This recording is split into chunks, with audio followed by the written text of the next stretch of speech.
கிரைஸ்த் தி Lord. இன்றைய ஜீவ அப்பம் மத்தேயு 5ஆம் அதிகாரம் 20ஆம் வசனம்.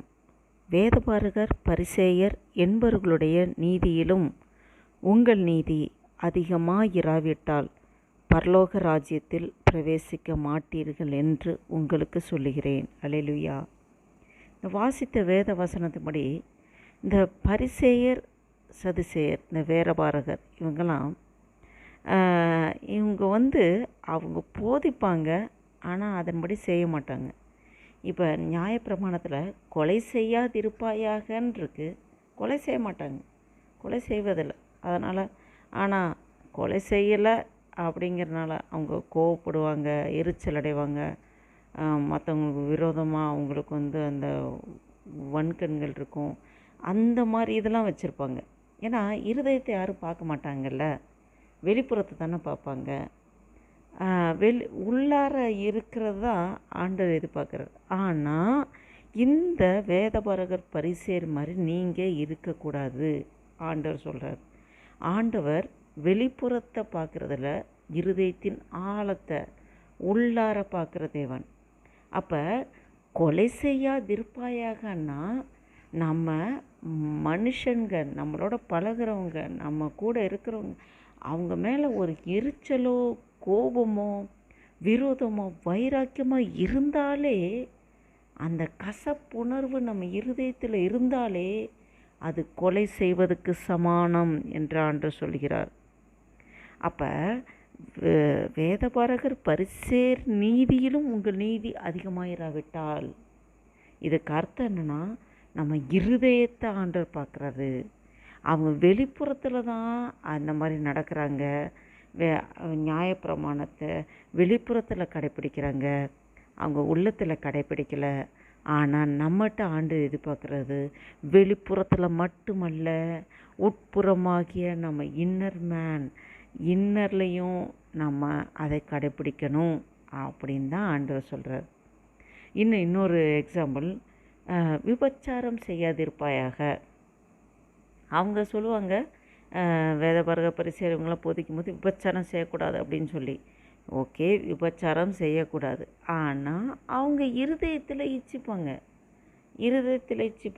இருதயத்தில் யார் பார்க்க போகிறா, யாருக்கு தெரிய போகுது அப்படின்னு அவங்க வெளிப்புறத்தில் மட்டும்தான் அந்த ரூல்ஸை ஃபாலோ பண்ணுவாங்க.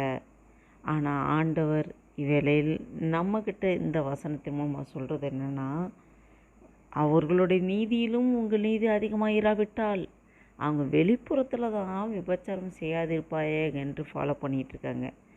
ஆனால் நீ வெளிப்புறத்தில் மட்டுமல்ல, உட்புறத்திலும் ஃபாலோ பண்ணு.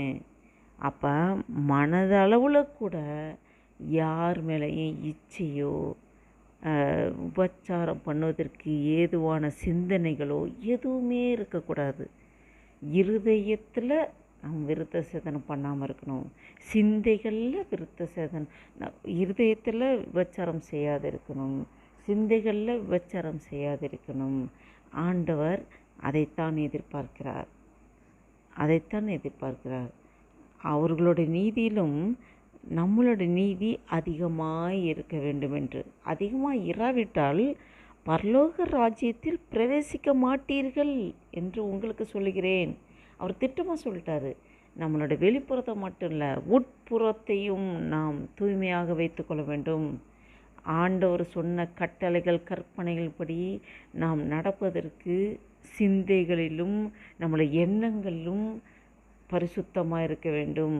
நாம் அதை தெளிவுபடுத்தி ஆண்டுக்கு பிரியமானபடி நம்மளுடைய இன்னர் வாழ்க்கையை அமைத்து கொள்ள வேண்டும் என்று ஆண்டவர் இந்த வசனத்தின் மூலமாக திட்டமாக சொல்லுகிறார். அல்லேலூயா. நம்ம இது அந்த தாவீதை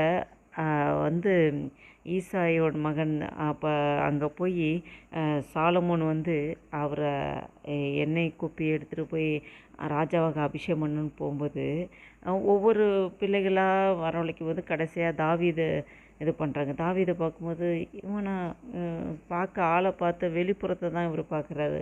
ஆண்டவர் சொல்கிறாரு, நீ வெளிப்புறத்தில் நான் உள்புறத்தை காண்கிற தேவன், மனுஷனும் வெளிப்புறத்தை பார்ப்பான், நானும் உள்ளத்தின் ஆழத்தை காண்கிற தேவன் என்று ஆண்டவர் சொல்கிறார். இவ்வேளை கூட என் தேவ பிள்ளைகளே, இந்த வேத வசனத்தின்படி நம் உள்ளான ஆத்மா மீது நாம் அதிக அக்கறை கொள்ள வேண்டும். வெளிப்புற மனுஷனையோ மனுஷியோ கிடையாது. உள்ளான மனிதன் மேல் நாம் அதிக கவனம் செலுத்த வேண்டும். இருதயத்தினிறவே வாய் பேசும். நம் சிந்தைகள் மனுஷனுக்குள்ளிருந்து வருவதுதான் தீட்டுப்படுத்தும். வாயிலிருந்து போகிறது எதுவும் தீட்டுப்படுத்தாது. மனுஷனுக்குள்ளிருந்து என்ன புறப்பட்டு வருகிறதோ அதுதான் மனிதனை தீட்டுப்படுத்தும் என்று சொல்லும்படியாக நம்மளுடைய மனது சிந்தை ரொம்ப கேர்ஃபுல்லாக வசனத்தை கைக்கொள்ளுகளாக நம் உள்ளான மனிதன் அதிலே தேறினவனாக இருக்க நம்மளுடைய உள்ளான மனிதனை காத்துக்கொள்வோம். ஜெபம் செய்வோமா? ஹல்லேலூயா. ஸ்தோத்திரிக்கிற ஆண்டவரே, நன்றி தகப்பனே. நேற்று மீண்டு மாறாதவரே, அன்பு நேசிற பரம தகப்பனே, நன்றியோடு துதிக்கிறோம், ஸ்தோத்திரிக்கிறோம் ஆண்டவரே. அப்பா, அந்த 7ஆம் தேதி அப்பா மார்ச் மாதம் 2024 வருஷத்தை காணும்படியாக ஜீவன் சுகம்பலான ஆரோக்கியத்தை நடத்துவது கிருபைக்காக நன்றி செலுத்திக்கிறோம் ஆண்டவரே. இந்த வாசித்த வேதவசனப்படி அப்பா, வேதபாரகர் பரிசேயர் நீதியிலும் உங்கள் நீதி அதிகமாயிராவிட்டால் பரலோக ராஜ்யத்தில் பிரவேசிக்க மாட்டீர்கள் என்ற வேத வசனத்தின் ஆழத்தை ஆவியானவரே எங்களுக்கு இவைகளை கற்றுத்தந்தீர் ஆண்டவரே. அப்பா, மனிதன் அப்பா இவர்களெல்லாம் வெளிப்புறத்தை பார்த்து அவர்கள் தன்னை நீதிமான் என்று காண்பித்துக் கொள்கிறார்கள். ஆனால் இருதயமோ கள்ளர் குகையாக இருக்கிறது. ஆண்டவர் இவ்வேளையில் எங்களோடு நீ பேசுகிறீர். வெளிப்புறத்தை மட்டுமல்ல, உள்புறத்தையும் ரொம்ப பரிசுத்தமாக கவனமாக கற்பனைகளை கட்டளைகளை கைக்கொள்ளும்படியாக காத்துக்கொள்ள வேண்டும் என்று சொல்லி ஆண்டவரே, ஆவியானவரே எங்களுக்குள்ளே நீர் இடைப்பட்டு கொண்டிருக்கிற ஸ்தோத்திரம். அப்பா, இவளை அடிமையோடும் இந்த வீடியோ பார்த்து கொண்டிருக்க ஒவ்வொருவரோடு நீர் இடைப்படுகிறதுக்காக ஸ்தோத்திரம். நாங்கள் அதன்படி எங்கள் வாழ்க்கையை நாங்கள் வாழ, எங்கள் சிந்தைகளை காத்துக்கொள்ள, எங்கள் எண்ணங்களை காத்துக்கொள்ள நீர் எங்களை பக்குவப்படுத்துகிறீர். ஸ்தோத்திரம் ஆண்டவரே. எங்களை பலப்படுத்துகிறீர். ஸ்தோத்திரம் ஆண்டவரே. நன்றி தகப்பனே. அப்படியே ஆசீர்வதிக்கிறதுக்காக ஸ்தோத்திரம். இயேசு கிறிஸ்து நாமத்தினால ஜெபிக்கிறோம் ஜீவனும் நல்ல பிதாவே. ஆமென்.